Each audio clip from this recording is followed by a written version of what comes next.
Assalamualaikum warahmatullahi wabarakatuh.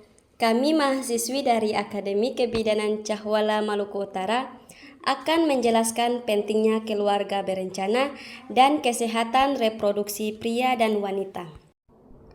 Apa itu keluarga berencana?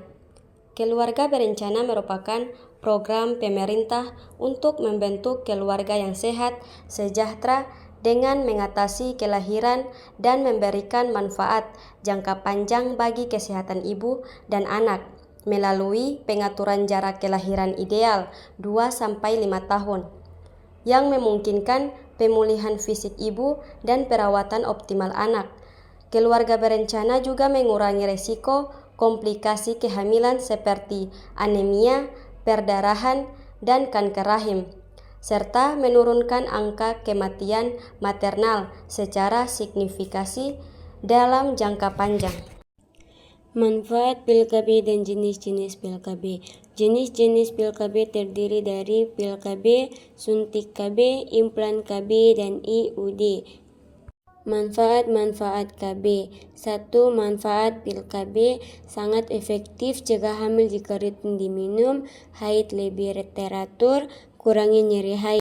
2. Manfaat suntik KB dapat mencegah hamil, bisa juga meringankan kram haid, kurangi pendarahan berlebih. 3. Manfaat implan KB. Implan KB dipasang di lengan, bertahan dari 3-5 tahun dengan efektivitas lebih dari 99%.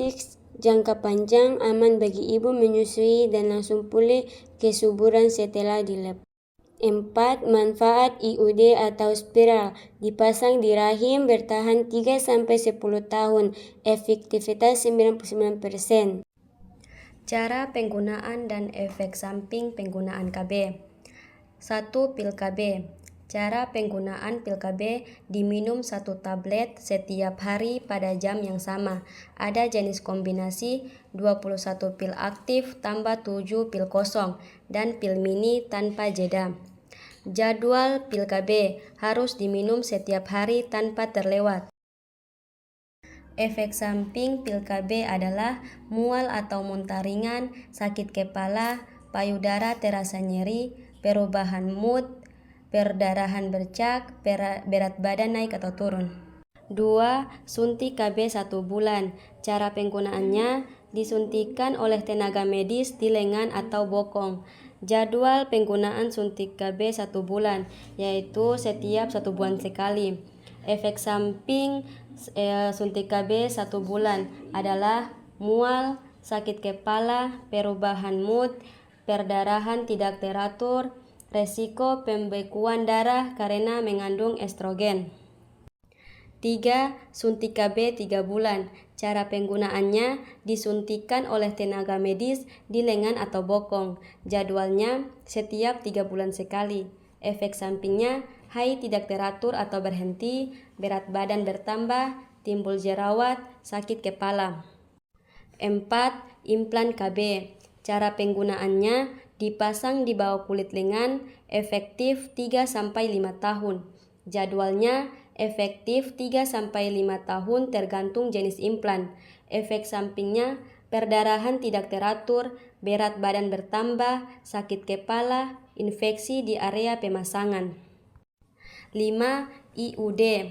Cara penggunaannya paling baik dipasang saat menstruasi, bisa dipasang kapan saja bila dipastikan tidak hamil. Dilakukan oleh tenaga medis dengan prosedur pemasangan ke dalam rahim. Jadwalnya efektif 3-10 tahun, tergantung jenis IUD. Efek sampingnya nyeri perut bawah setelah pemasangan, menstruasi lebih sedikit atau berhenti. Dampak pil KB ada 3, yaitu 1. Dampak pada ibu. KB menurunkan resiko kematian maternal, preeklamsia, hipertensi, persalinan prematur, serta komplikasi kehamilan akibat jarak kehamilan terlalu dekat atau usia hamil ekstrem. Ibu mendapatkan akses pelayanan kesehatan lengkap seperti kontrasepsi, imunisasi, dan konseling, sehingga meningkatkan kualitas hidup secara keseluruhan. 2. Dampak pada anak.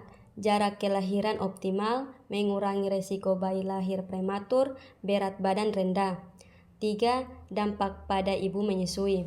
Metode KB, progestin seperti suntik atau pil mini, aman untuk menyusui karena tidak mengurangi kuantitas atau kualitas ASI. Berbeda dengan pil kombinasi estrogen yang sebaiknya dihindari awal menyusui.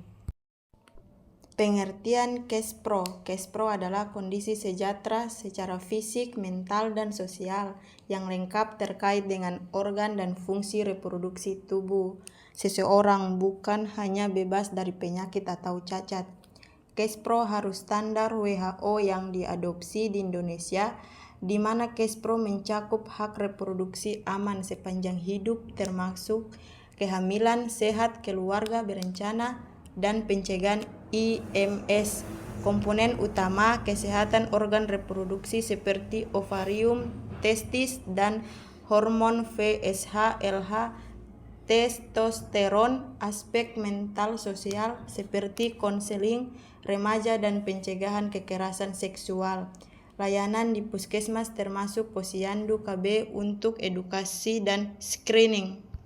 Organ intim pria dan wanita. Organ intim wanita ada dua, yaitu bagian eksternal dan bagian internal. Bagian internal adalah bagian dalam dan eksternal adalah bagian luar. Bagian internal pada organ intim wanita ada lubang vagina, serviks, perimetrium, endometrium, ovarium, tuba fallopi, embrio, uterus fundus, uterus, ovarian ligament, fimbriae, metrium, dan cervix canal. Di bagian eksternal pada wanita ada lubang vagina, himen atau selap udara, ada uretra, ada klitoris, labia minora dan labia mayora, dan anus.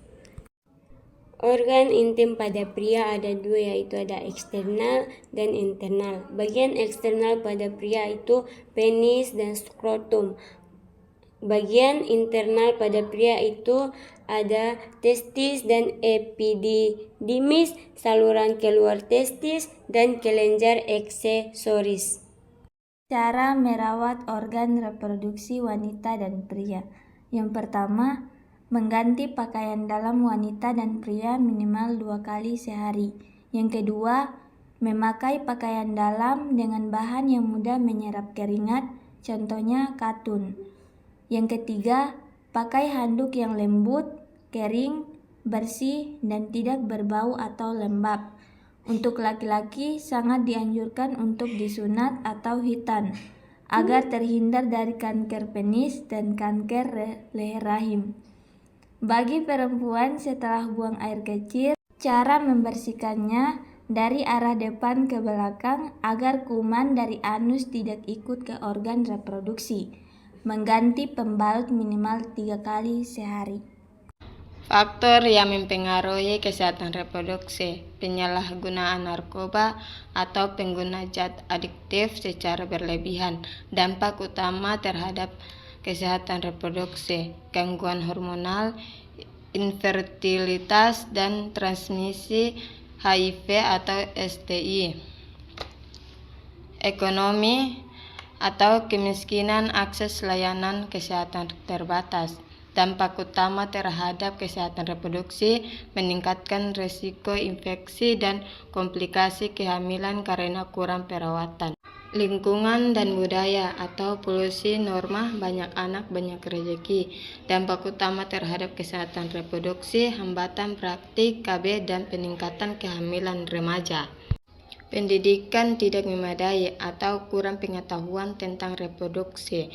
Dampak utama terhadap kesehatan reproduksi: perilaku seksual berisiko tinggi seperti seks pernikahan tanpa perlindungan. Biologis atau usia dini, faktor genetik. Dampak utama terhadap kesehatan reproduksi: kehamilan berisiko tinggi dan kelainan janin. Perilaku dan gaya hidup atau seks bebas, pola makan buruk. Dampak utama terhadap kesehatan reproduksi: penyakit menular seksual dan melemahnya sistem reproduksi. psikologis dan sosial atau stres, pengaruh teman, konflik keluarga. Dampak utama terhadap kesehatan reproduksi meningkatkan penyalahgunaan narkoba dan perilaku destruktif. Faktor yang dapat mencegah KESPRO: 1. Menghindari narkoba serta rokok, mencegah kerusakan sel sperma, ovarium, dan peningkatan risiko kanker serviks atau prostat. 2. Gaya hidup sehat, seperti rutinitas olahraga, pola makanan bergizi, istirahat cukup, serta mengelola stres, mendukung fungsi organ reproduksi optimal dan mencegah obesitas terkait PCOS atau disfungsi ereksi. 3. Hindari paparan berbahaya, sertai kurangi kontak dengan pestisida, bahan kimia industri, atau radiasi untuk lindungi DNA sel germinal dan cegah kelainan janin. 4. Perilaku seksual aman, seperti menggunakan kondom, vaksin HPV, dan screening rutin PMS untuk cegah infeksi menular seksual seperti chlamydia atau gonore yang bertujuan infertilitas. 5. Perilaku aman, seperti jaga genital harian, hindari docking, dan cuci tangan sebelum kontak intim guna cegah infeksi bakteri atau jamur. 6. Pendidikan memadai, seperti pengetahuan reproduksi yang baik melalui sekolah atau konseling, tingkatkan keputusan sadar tentang kontrasepsi dan deteksi dini masalah. Ciri-ciri pubertas pada wanita dan pria. Pada wanita yaitu 1. Menstruasi, 2. Payudara membesar, 3. Pinggul membesar, 4. Tumbuh rambut di ketiak dan kemaluan, 5. Munculnya jerawat. Pada pria, 1. Suara membesar, 2. Dada dan bahu melebar, 3. Penis membesar, 4. Mimpi basah, 5. Tumbuh rambut di ketiak dan kemaluan. Kesimpulan, program KB dan kesehatan reproduksi KESPRO merupakan kunci utama untuk menurunkan angka kematian ibu atau AKI, mencegah stunting anak, serta mewujudkan keluarga kecil bahagia sejahtera atau KKBS di Indonesia. Seperti yang pertama, manfaat utama: atur jarak kelahiran ideal, cegah risiko kesehatan ibu anak, stabilkan ekonomi keluarga, dan dukung SDGs melalui penduduk berkualitas. Yang kedua, metode efektif: pil, IUD, implan, dan kondom dengan efektivitas tinggi via konseling bidan. Atasi tantangan unmet need lewat IEC dan akses puskesmas. Yang ketiga, peran strategis: bidan sebagai garda terdepan, 80% pelayanan, kolaborasi BKKBN, Kemenkes capai target 29 juta peserta aktif.